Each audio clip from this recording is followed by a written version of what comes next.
เราได้มายามพ่อแม่มื้อนี้เราก็ได้มาบายให้ซึ่งพ่อแม่เราเนาะก่อนที่เราจะได้มาฮอดจุดนี้บ่แม่นของง่ายย่างมาบักไกลๆพุ่นมาแต่บ้านพี่น้องก็พากันหลายคนมาซอยเนาะเราให้ก็งามเอาแท้เอาว่าเป็นตาสะอ่อนฮกก็งามก็งามเราเป็นแบบนี้เราก็เป็นตาสะอ่อนนี่ได้ส่วนอยู่เนาะ พี่น้องก็พากันมาซอยแบบบ่ไว้วางใจเนาะแบบว่ามาซอยกันเห็นใจกันแล้วเราก็ตัดภาพมาที่เราย่างไปนาเนาะทางย่างไปนาของเราก็บ่แม่นทางแบบง่ายๆเนาะรกเปื้อนแล้วก็มีห้วย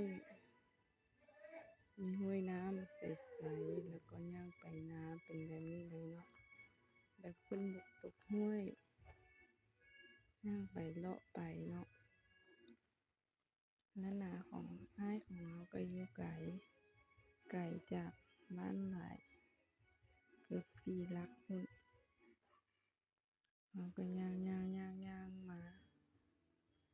มาฮอดใกล้สิฮอดนาเราแล้วเราก็มาเห็นควายเนาะนี่ก็แม่นควายของอ้ายของเราเลยบ่แม่นควายของเราแต่ว่าก็อยากได้นำเพิ่นอยู่แต่ว่า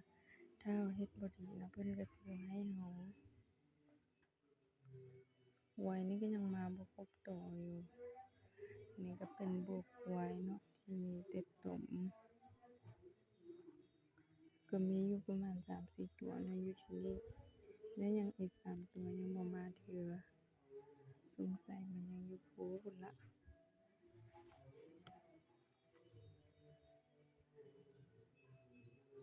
ควายตัวนี้มันก็บักเขาอ้าๆแล้วเราก็ย่างไปนาต่อเลยย่างมาฮอดก็เห็นปักกูดงามเป็นตาสะอ่อนงามแท้งามว่าจากนั้นก็มาฮอดหัวนาแล้วหัวนาของเพิ่นก็มีผักกูดผักอิหยังแบบนี้เนาะก็มีห้วยมีห้องสมัยนั้นอยู่ที่นี้ก็แม่นนาอยู่แต่ว่าน้ำจากป่าไหลทับถมเนาะตอนนี้ก็มาฮอดนาแล้วขนาดก็งามหลายเห็นน้ำห้วยใสๆแบบนี้ก็อดใจบ่ไหวที่บ่ได้อัดคลิปเนาะแล้วจากนั้นเราก็มานาเนาะของเห็นอิหยังเห็นแหบักหลายๆเนาะ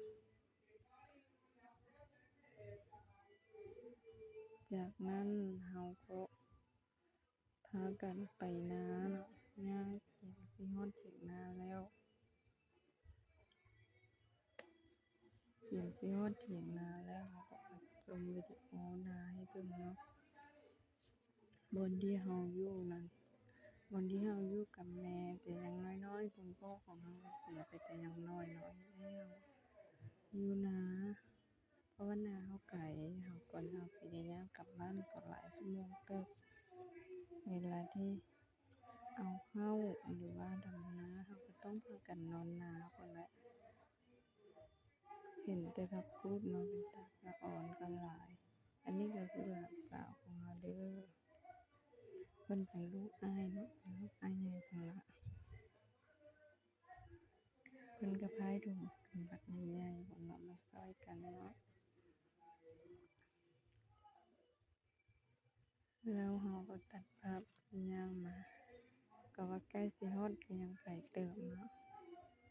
แต่พวกเราก็บ่พากันยอมแพ้ขึ้นมาเลยย่างเลาะไปย่างขึ้นมาเนาะเพราะว่านาเราก็ไกลเด้ก่อนสิมาฮอดนี่ก็เป็นต้นมะอ่อนมะบัก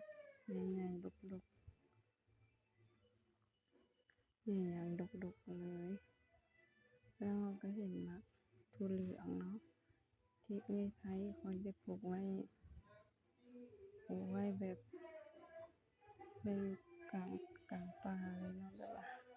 ย่างไปขึ้นมาก็เหมือนกับกลางป่านี่แหละเดี๋ยวนี้ หลานสาวของข้อยก็ได้ย่างมาเนาะแล้วก็ย่างมานี่ก็ข้ามประตูเนาะเป็นประตูแบบประตูบ่ให้หัวหน้าเนาะแบบว่าบ่ให้งัวควายเข้า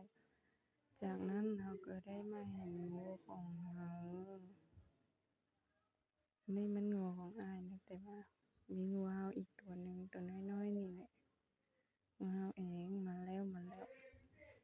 ก็ได้มาเลียมือเฮาเนาะเพราะว่าเฮาเป็นเจ้าของของมันเด้มันก็เลยมาเลียแบบว่าเพิ่นก็ยังจับเฮาได้เนาะแบบว่าเฮาอยู่ไกลแต่ว่าโดนๆก็ไปทีนึงนั่นแหละตอนนี้เพิ่นก็เลียมือแบบว่ายังบ่ได้เอาเกลือให้มัน